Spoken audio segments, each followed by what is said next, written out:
સૌ વતી નવદંપતિને શુભકામનાઓ પાઠવીએ કે દિન ઉગે દિન ઢળે આપના સપના ફળે. દિન ઉગે દિન ઢળે આપના સપના ફળે. એક પુલ એવો બાંધીએ કે જ્યાં બધા રસ્તા મળે. બે કિનારા દૂર પણ જોડતું ઝરણું મળે. આમ તો છો દૂર પણ આંખ સામે હર પડે. શ્વાસની બંસીના સૂર છેદ વિના ના મળે. ડાળ તોડી મેં વિચાર્યું કાગનું બહાનું મળે. મંગળ મુહૂર્તનું પ્રથમ સ્મરણ. આશીર્વાદ અને રિદ્ધિ સિદ્ધિથી જે છલકાવી દે પરિવારનું પ્રાંગણ.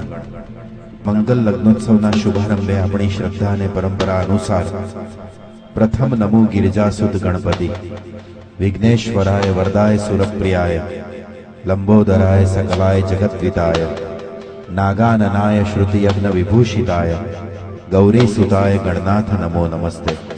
કોઈ પણ સારા, માત્ર સારા જ નહીં, શુભ અને સાત્વિક કાર્યના શુભારંભે આપણા સંસ્કાર અને સંસ્કૃતિ જેમને પ્રથમ વંદન કરે છે એવા ગણોના અધિપતિ, સર્વ પદાર્થોના પ્રિય સ્વામી, નિધિઓના નિધિપતિ એવા દેવનું આવાહન કરીએ. શાયર શોભિત દેસાઈ મુક્તકમાં લખે કે વિહરતું ધોળું વાદળ આભને ઉજળું બનાવે છે. વિહરતું ધોળું વાદળ આભને ઉજળું બનાવે છે. સફેદી અસલ સર્વ રંગો ખુદમાં સમાવે છે. હે ભગવાન દેવ વિઘ્ન વિનાયક ગણપતિ, તમારા શરણમાં આવ્યા છીએ, તમારામાં સમાવી દો. અમે માટી છીએ, અમને તમે આરસ બનાવી દો.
પગલા તમારા ને વધી ગઈ શાન. હે પડ્યા પગલા તમારા ને વધી ગઈ શાન. આજ આવ્યા ને આવ્યા રે ભલે મોંઘેરા મહેમાન. આજ આવ્યા રે ભલે મોંઘેરા મહેમાન. આજ આવ્યા રે ભલે મોંઘેરા મહેમાન. આજ આવ્યા રે ભલે મોંઘેરા મહેમાન. મોંઘેરા મહેમાન રૂડા કરીએ સન્માન. મોંઘેરા મહેમાન રૂડા કરીએ સન્માન. આજ આવ્યા રે ભલે મોંઘેરા મહેમાન.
ऊंचा